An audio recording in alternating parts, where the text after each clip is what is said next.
ఏమైందిరా అలా డల్గా ఉన్నావు? నీకే రామాంజన్ నువ్వు ఎలాగైనా చేయగలవు. ఈ సంవత్సరం గవర్నమెంట్ టెక్స్ట్ బుక్స్ అన్ని మార్చింది. సో మొత్తం అంతా కూడా మారిపోయింది సిలబస్. సో ఏమీ అర్థం అవ్వట్లేదు, ఏం చేయాలో అర్థం అవ్వట్లేదు నాకు. టెన్షన్ ఎందుకు దండగా, మన గౌరీ సార్ ఉండగా. సో అందుకని మనకి ఏంటంటే ఈ సంవత్సరం 6th క్లాస్ నుండి 9th క్లాస్ వరకు సో మొత్తం గవర్నమెంట్ టెక్స్ట్ బుక్స్ అన్ని కూడా మారాయి కనుక సో 6th నుండి 9th క్లాస్ వరకు ఉన్న మ్యాథమెటిక్స్లోని కాన్సెప్ట్, అన్ని ఎక్సైజ్ ప్రాబ్లమ్స్, అన్ని example problems, try this do this మొత్తం అన్ని సమ్స్ కూడా మన ఛానల్లో సారు ఈ సంవత్సరం మనకి ఎక్స్ప్లెయిన్ చేయబోతున్నారు కనుక సో నువ్వు దేని గురించి వరి అవ్వద్దు. కాబట్టి ఛానల్ని సబ్స్క్రైబ్ చేయండి, లైక్ చేయండి. Hi friends, welcome to Gauri Suman channel. ఈరోజు మనం 8th క్లాస్లోని అండర్స్టాండింగ్ కోఆర్డినేటర్స్ అనే డిఫికల్ట్ చాప్టర్ని ఈజీ చాప్టర్గా చేయడానికి వచ్చామండి. ఈరోజు మనం ఎక్సైజ్ నెంబర్ లాస్ట్ ఎక్సైజ్ వస్తుంది 3.4. ఈ 3.4లోని అన్ని ప్రాబ్లమ్స్ ఇన్ డీటెయిల్గా నేర్చుకుందాం. ఎందుకంటే మనకి అతి త్వరలోని ఫార్మేటివ్ 1 ఎగ్జామ్స్ అనేవి జరగబోతున్నాయి. ఈ సిలబస్ అయితే ఉంది. ఈ వీడియో డిఎస్సి ఎవరైతే రాస్తున్నారో వాళ్ళందరికీ యూజ్ అవుతుంది. అదేవిధంగా ఏపీ టెట్ ఎవరైతే రాస్తున్నారో వాళ్ళందరికీ యూజ్ అవుతుంది. అదేవిధంగా NMMS national means merit scholarship ఎవరైతే రాస్తున్నారో వారికి కూడా చాలా అంటే చాలా యూజ్ అవుతుంది. ఇంకా ఆలస్యం చేయకుండా వీడియోని స్టార్ట్ చేద్దాం. Exercise number 3.4, state whether true or false. State whether true or false. ఒకసారి ఇది మీకు రావాలంటే దీని యొక్క కాన్సెప్ట్ నీట్గా రావాలి. సో కనుక దీని యొక్క కాన్సెప్ట్ ఇన్ డీటెయిల్గా ఎక్స్ప్లెయిన్ చేస్తాను. దాని యొక్క వీడియో కింద డిస్క్రిప్షన్ ఇస్తాను, ఒకసారి చూడండి. నేను బ్రీఫ్గా చెప్తాను. బ్రీఫ్గా అంటే చూడండి, 4 sides ఉంటే దాన్ని క్వాడ్రిలేటర్ అంటారు. 4 sides ఉంటే దాన్ని క్వాడ్రిలేటర్ అంటారు. ఈ 4 sidesలోనూ కూడా 1 pair of opposite sides parallel అయితే, 1 pair of opposite sides parallel అయితే దాన్ని ట్రెపీజియం అంటారు. దాన్ని ట్రెపీజియం అంటారు. ఈ 1 pair కాకుండా 2 pairs ప్యారలల్గా ఉంటే దాన్ని ప్యారలలోగ్రామ్ అంటారు. 2 pairs ప్యారలల్గా ఉంటే దాన్ని ప్యారలలోగ్రామ్ అంటారు. అంటే ఇది ప్యారలల్, ఇది ప్యారలల్. ఈ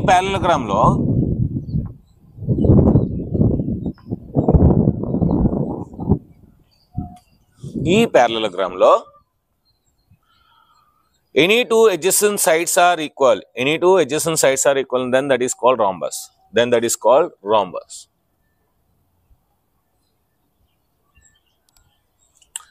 Any one angle is right angle. ఈ parallelogram లో any one angle is right angle, then that is called rectangle. మళ్ళీ ఈ రెండింటి నుండి వచ్చేది మనకి స్క్వేర్. ఎలా సార్? ఈ rhombus లో any one angle is 90 degrees, then that is called square. ఈ rectangle లో any two sides are equal, any two adjacent sides are equal, then that is called square. So ఈ parallelogram నుండి వస్తుంది. అంటే parallelogram లాగా ఉంటుంది కానీ కాదు. So if two pair of adjacent sides are equal, then that is called kite. So అంటే ఇది రాంబస్ అనేది కైట్ అవుతుంది కానీ కైట్ రాంబస్ అవుతుంది. ఎందుకంటే సో ఈ 1 pair 2 pair of adjacent sides equal కనుక సో రాంబస్ నుండి కైట్ అనొచ్చు కానీ కైట్ నుండి రాంబస్. అదేవిధంగా ఈ ట్రెపీజియం నుండి ఈ two sides non parallel sides equal ఉంటే దాన్ని ఐసోస్లేస్ ట్రెపీజియం అంటారు. అంటే నాన్ ప్యారలల్ సైడ్స్ ఈక్వల్ ఉంటాయి అన్నమాట. సో ఇది బ్రీఫ్గా అన్నమాట. Quadrilateral, trapezium, parallelogram, rhombus, rectangle, square, kite, isosceles, trapezium. So this is brief introduction. దీనికి సంబంధించిన మొత్తం ఇన్ డీటెయిల్గా కాన్సెప్ట్ అనేది కింద లింక్ ఇస్తున్నాను, అది చూడండి. ఓకే, ఇప్పుడు మీరు అర్థమైంది కనుక ఇప్పుడు మనకు ఈజీగా వస్తుంది. ఏది ట్రూ ఏది ఫాల్స్ రాయొచ్చు. All rectangles are squares. అన్ని రెక్టాంగిల్స్ స్క్వేర్స్ అవ్వాలంటే స్క్వేర్ ప్రాపర్టీ ఏంటి? ఆల్ సైడ్స్ ఈక్వల్ ఉండాలి. మరి అన్ని రెక్టాంగిల్స్ కి ఆల్ సైడ్స్ ఈక్వల్ ఉంటాయా? ఉండవే. ఆపోజిట్ సైడ్స్ మాత్రమే ఈక్వల్ ఉంటాయి. అంటే దిస్ ఇస్ ఫాల్స్. ఆ లాజిక్తో ఆలోచించాలి. All rhombus are parallelogram. అన్ని రాంబస్లు ప్యారలలోగ్రామ్ అవుతాయి. ప్యారలలోగ్రామ్ అవ్వాలంటే ఏంటి? మనకి ఏం చెప్పుకున్నాం? 2 pair of opposite sides are equal and parallel. So ఇక్కడ రాంబస్ లో ఆల్ సైడ్స్ ఈక్వల్ కదా, కనుక ఆపోజిట్ సైడ్స్ కూడా ఈక్వల్ అవుతాయి కదా. సో కనుక it is true. All squares are rhombus and also rectangles. Rhombus అవ్వాలంటే ఆల్ సైడ్స్ ఆర్ ఈక్వల్ అవ్వాలి. సో స్క్వేర్స్ లో ఆల్ సైడ్స్ ఈక్వల్ ఉంటాయి కదా. అండ్ ఆల్సో రెక్టాంగిల్స్ అవ్వాలంటే ఆపోజిట్ సైడ్స్ ఈక్వల్ అవ్వాలి. ఆపోజిట్ సైడ్స్ ఈక్వల్ కదా. సో ఇది కూడా true. This is also true. All squares are not parallelograms. Parallelogram అవ్వాలంటే ఏంటి, ఆపోజిట్ సైడ్స్ ఈక్వల్ ఉండాలి. మరి స్క్వేర్స్లో ఆపోజిట్ సైడ్స్ ఈక్వల్ కదా, ప్యారలల్ కదా. మరి ఆడేటి నాట్ ప్యారలల్ అంటున్నాడు, so all squares not parallel అంటున్నాడు అంటే రాంగ్, ఫాల్స్. వాడు ఫాల్స్ స్టేట్మెంట్ ఇచ్చాడు. All kites are rhombus. Rhombus ఏంటి, ఆల్ సైడ్స్ ఈక్వల్ ఉండాలి, ఆల్ సైడ్స్ ఈక్వల్ ఉండాలి. ఆడేమన్నాడు, ఆల్ కైట్స్ ఆర్ రాంబస్ అన్నాడు. సో కైట్లో ఏం చెప్పాను, two pair of adjacent sides are equal. two pair of adjacent sides are equal. అంతేగాని ఆల్ సైడ్స్ ఈక్వల్ కాదు. సో ఇదొక పేరు రెండు ఈక్వల్, కానీ ఆల్ సైడ్స్ ఈక్వల్ కాదు. సో అడేమన్నాడు, all kites are rhombus, all kites are rhombus అన్నాడు అంటే ఇది ఫాల్స్. రాంబస్ అవ్వాలంటే ఖచ్చితంగా ఆల్ సైడ్స్ ఈక్వల్ ఉండాలి, కానీ కైట్లో ఆల్ సైడ్స్ ఈక్వల్ కాదు. కైట్లో ఏంటంటే two pair of adjacent sides are equal. All rhombus are kites, అంతే కదా. ఇది కైట్ అంటే ఏంటి, two adjacent sides are equal. Rhombus లో ఆల్ సైడ్స్ ఈక్వల్ ఉన్నప్పుడు ఏ టూ adjacent సైడ్స్ తీసుకున్నా ఈక్వల్ అవుతాయి, కనుక ఇది ట్రూ అవుతుంది. This is true. All parallelograms are trapezium. Trapezium అవ్వాలంటే ఏంటి, one pair of opposite sides are parallel అవ్వాలి, అంతే. One pair of opposite sides are parallel. మరి ప్యారలోగ్రామ్ లో two pair of opposite sides parallel కనుక మనం వన్ పేర్ చాలు కనుక, సో ఇది ట్రూ, ఇది true. All squares are trapeziums. So trapezium అంటే ఏంటి, one pair of opposite sides are parallel. మరి స్క్వేర్స్ లో ఆల్ సైడ్స్ ఈక్వల్ కదా, all sides equal and opposite sides are parallel. So అంటే ఇది కూడా సాటిస్ఫై చేస్తుంది, కనుక this is also true, this is also true. ఈ విధంగా రాయాలి. Next, identify the all quadrilaterals that have. Quadrilaterals మనకి చాలా రకాలు ఉన్నాయి, square, rectangle, rhombus, trapezium, isosceles trapezium, kite. So ఇవి ఐడెంటిఫై చేయాలి. ఏంటి identify, four sides of equal length, four sides equal length ఉన్నవి ఐడెంటిఫై చేయాలి. ఫోర్ సైడ్స్ ఈక్వల్ ఉన్న లెంత్ ఐడెంటిఫై చేయాలి. ఏ క్వాడ్రిలేట్ లో ఫోర్ సైడ్స్ ఈక్వల్ ఉంటాయి, స్క్వేర్ లో ఉంటాయి. ABCD square is having all four sides are equal. దీంతో పాటు రాంబస్ లో కూడా ఆల్ సైడ్స్ ఈక్వల్ అన్నమాట. రాంబస్ లో కూడా all sides equal, ABCD. So rhombus ఏంటి, రాంబస్ అంటే రాంబస్ స్క్వేర్, రాంబస్ స్క్వేర్ లో all sides are equal, all sides are equal. Four right angles identify చేయమన్నాడు. సో రెక్టాంగిల్ లో ఫోర్ రైట్ యాంగిల్స్ ఉంటాయి, ABCD. ఇదొక రైట్ యాంగిల్, ఇదొక right angle, ఇదొక right angle, ఇదొక right angle. So rectangle.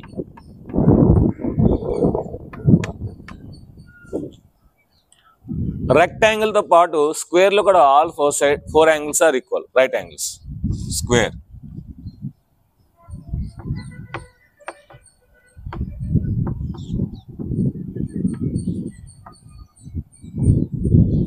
Square. So దీని యొక్క స్క్రీన్ షాట్ తీసుకొని నెక్స్ట్ మనం థర్డ్ రౌండ్కి వెళ్దాం.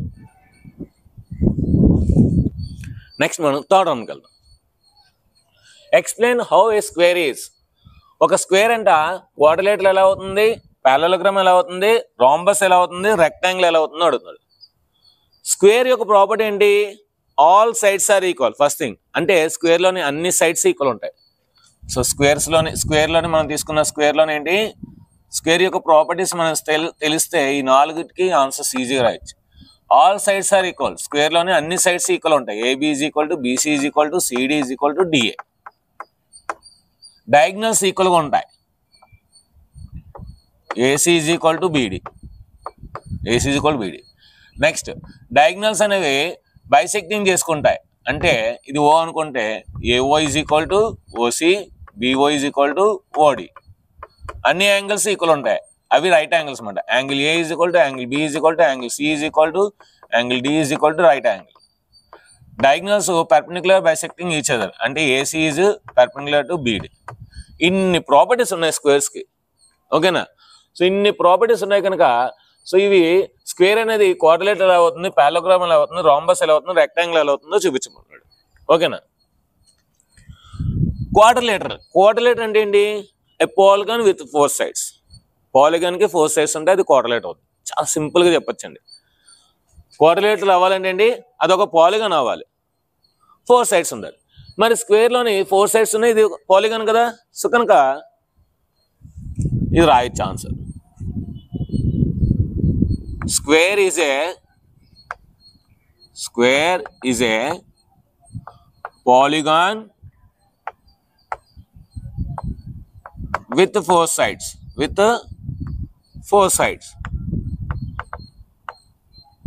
So it is a quadrilateral. Simple గా రాయొచ్చండి, ఏం అవసరం లేదు, పెద్ద పెద్ద స్టేట్మెంట్స్ అవసరం లేదు, చాలా సింపుల్ గా రాయొచ్చు. ఇది మీకు అర్థమైంది కదా. Square is a polygon with 4 sides. So it is a quadrilateral. Quadrilateral అవ్వాలంటే మనకి ఏంటి, అది పాలిగాన్ అవ్వాలి. పాలిగాన్ అంటే ఏంటి, closed figure with 4 sides. Closed figure with 4 sides is called polygon. మరి స్క్వేర్ లోని క్లోజ్డ్ ఫిగర్ ఉంటుంది, అందులో 4 sides ఉంటుంది. So it is a polygon. అయిపోయింది. సెకండ్ వన్, స్క్వేర్ అనేది పారాగ్రామ్ ఎందుకు అవుతుంది? హౌ పారాగ్రామ్, స్క్వేర్ అనేది పారాగ్రామ్ ఎందుకు అవుతుంది? పారాగ్రామ్ అవ్వాలంటే ఏంటి, ఆపోజిట్ సైడ్స్ అనేవి ప్యారలల్గా ఉండాలి, ఈక్వల్గా ఉండాలి. 2 pair of opposite sides are parallel and equal. So కనుక ఇది ఖచ్చితంగా ఈ రెండు కూడా ప్యారలల్. చూడండి, ఇది దీనికి ప్యారలల్, ఇది దీనికి ప్యారలల్. ఈ రెండు ఈక్వల్, ఈ రెండు ఈక్వల్. ఎందుకంటే ఆల్ ఈక్వల్ కనుక ఆపోజిట్ సైడ్స్ కూడా ఈక్వల్ అవుతాయి. సో కనుక square has 2 pair of opposite sides are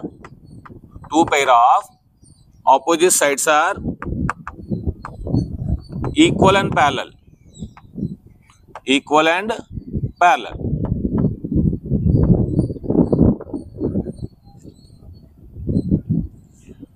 Square has 2 pair of opposite sides are equal and parallel because all sides are equal. All sides are equal. So it is a parallelogram.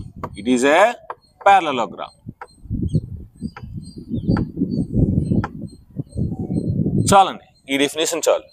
Square కి రెండు opposite sides equal ఉంటాయి, parallel ఉంటాయి. ఎందుకంటే all sides are equal కనుక. So కనుక ఇది parallelogram అవుతుంది. Parallelogram definition ఏంటి, 2 pair of opposite sides are parallel. మరి 2 pair of opposite sides square లో కూడా అవుతుంది కనుక స్క్వేర్ అనేది కూడా ప్యారలలోగ్రామ్ అవుతుంది. Next rhombus. రాంబస్ అవ్వాలంటే ఏంటి మన condition, all sides are equal. So all sides equal అంటే మనకి ఖచ్చితంగా రాంబస్ ఉంది. మన స్క్వేర్ లోనే ఆల్ సైడ్స్ ఈక్వల్ కదా. సో ఒక ప్రాపర్టీ ఇచ్చామన్నమాట, square has 4 sides equal. 4 sides equal. Square has 4 sides equal. So it is also a rhombus.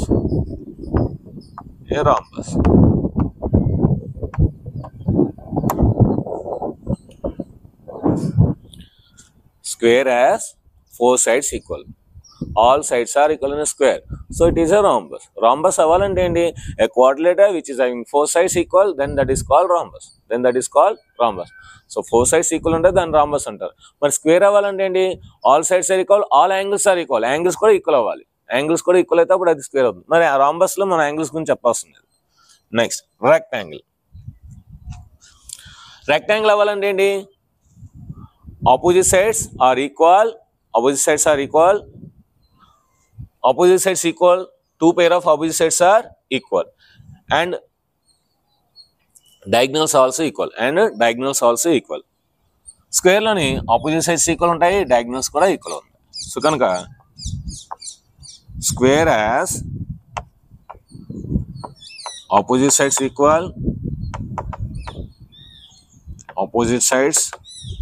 equal, and diagonal also equal, and diagonals are also equal.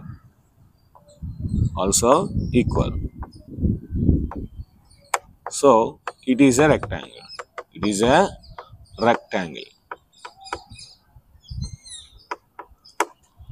Next, fourth Roman. Name the quadrilaters whose diagonals are. Diagonals bisecting అవ్వాలి.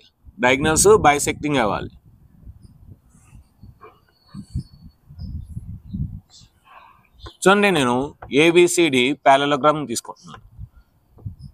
ఈ AC add చేస్తున్నాను, DD join చేస్తున్నాను. ఇప్పుడు నేను O తీసుకున్నాను అనుకోండి, ఇక్కడ AO is equal to OC, BO is equal to OD. అంటే డయాగ్నల్స్ అనేవి బైసెక్టింగ్ అవుతున్నాయి. డయాగ్నల్స్ అనేవి బైసెక్టింగ్ అంటే ఏంటిది? ప్యారలోగ్రామ్. ప్యారలోగ్రామ్.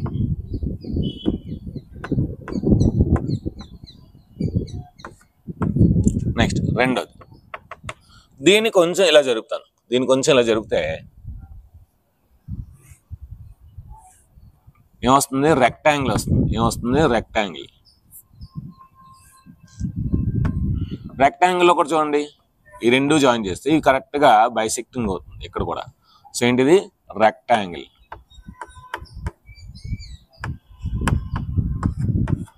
నెక్స్ట్ స్క్వేర్ తీసుకోండి. Square ABCD. స్క్వేర్లో కూడా ఏసీ జాయిన్ చేస్తాను, బీడీ జాయిన్ చేస్తాను. ఇవి ఓ దగ్గర బైసెక్టింగ్ చేసుకుంటాయి, అంటే రెండు ముక్కలుగా విడగొట్టుకుంటాయి అన్నమాట. సో స్క్వేర్లో కూడా బైసెక్టింగ్ అవుతుంది. ఇకపోతే నాలుగోది రాంబస్. రాంబస్ తీసుకోండి.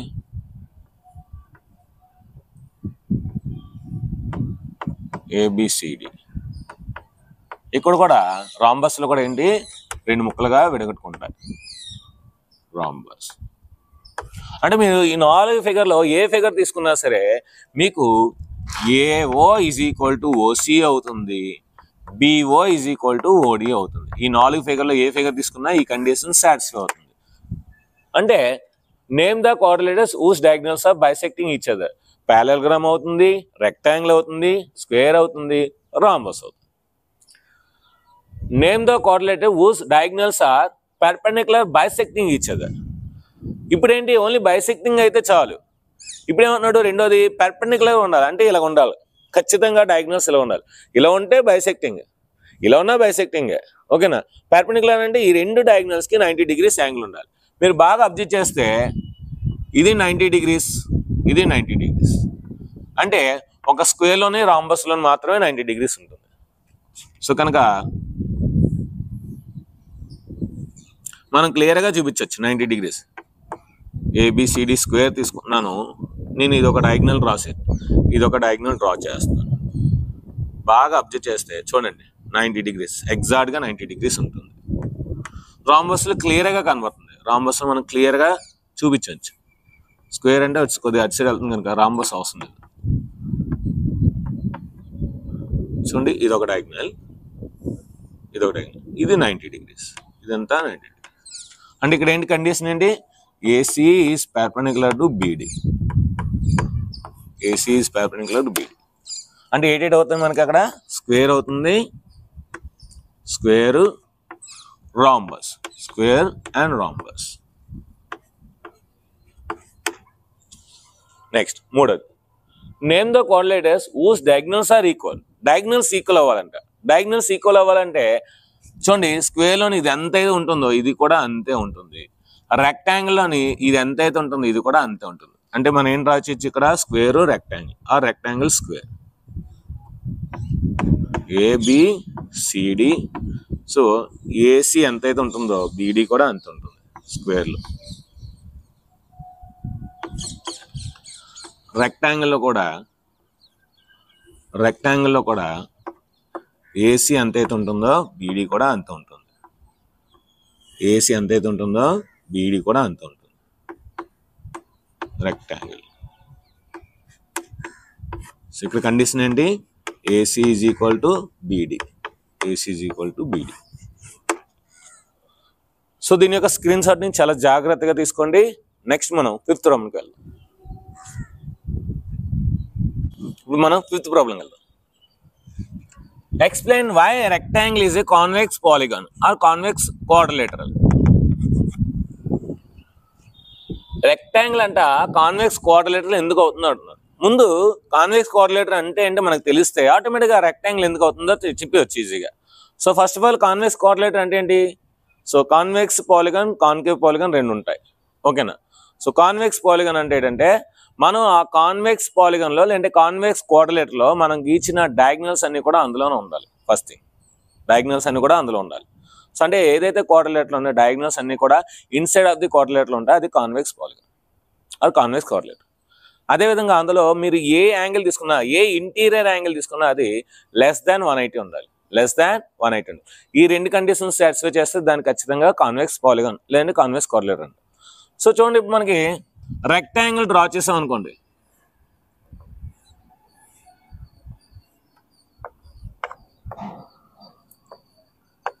సో రెక్టాంగిల్ ఒక డయాగ్నల్ ఏసీ లోపలే ఉంది, ఇంకొక డయాగ్నల్ బీడీ అది కూడా లోపల ఉంది. రెక్టాంగిల్ ఇది 90 degrees, ఇది కూడా 90 degrees, ఇది 90 degrees, ఇది 90 degrees. అంటే ఏ ఇంటీరియర్ యాంగిల్ కూడా 180 degrees కన్నా ఎక్కువ లేదు, డయాగ్నల్స్ అన్ని కూడా లోపల ఉన్నాయి. సో కనుక in a rectangle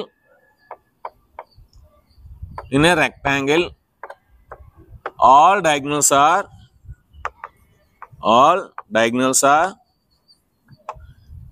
inside of the quadrilateral, inside of the rectangle,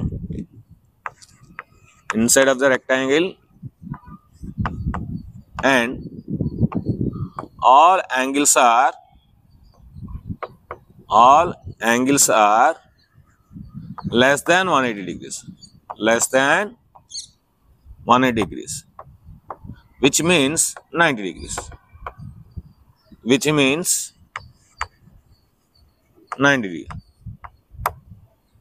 it is satisfying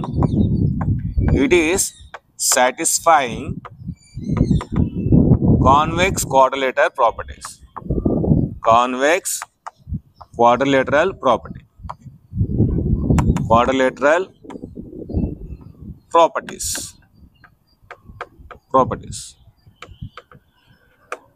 So rectangle is a convex quadrilateral.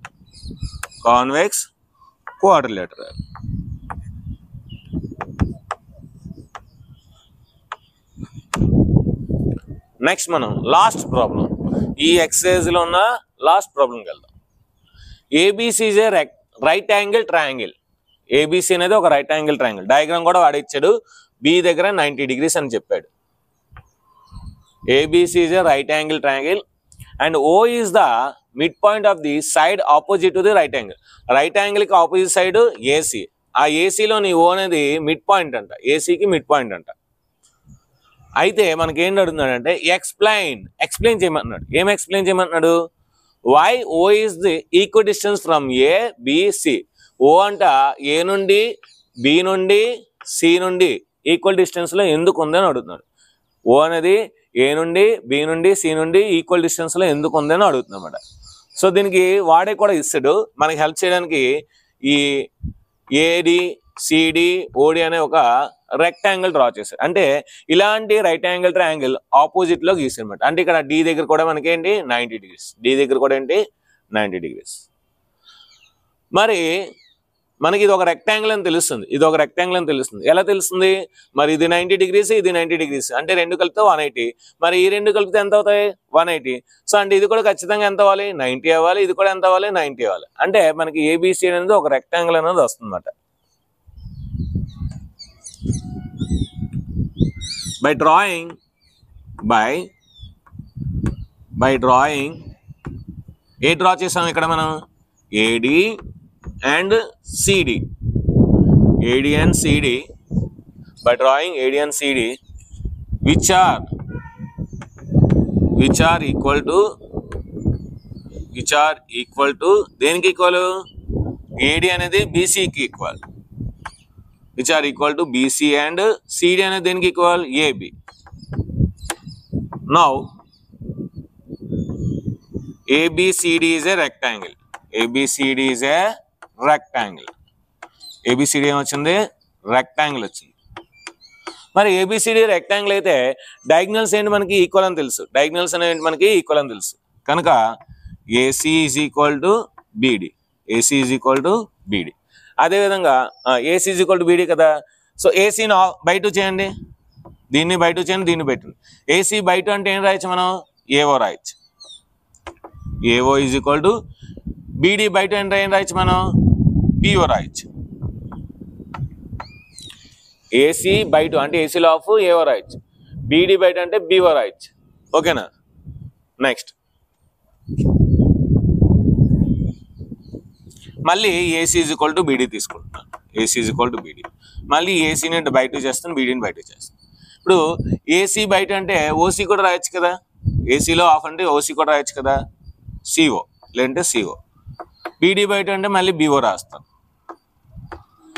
చూడండి, బిఓ అనేది ఏఓకి ఈక్వల్ అయింది, బిఓ అనేది సిఓకి ఈక్వల్ అయింది. అంటే అర్థం ఏంటి ఇప్పుడు? సో ఇది ఈక్వేషన్ నెంబర్ 1, ఇది ఈక్వేషన్ నెంబర్ 2 అనుకుంటే ఫ్రమ్ ఈక్వేషన్ 1 and 2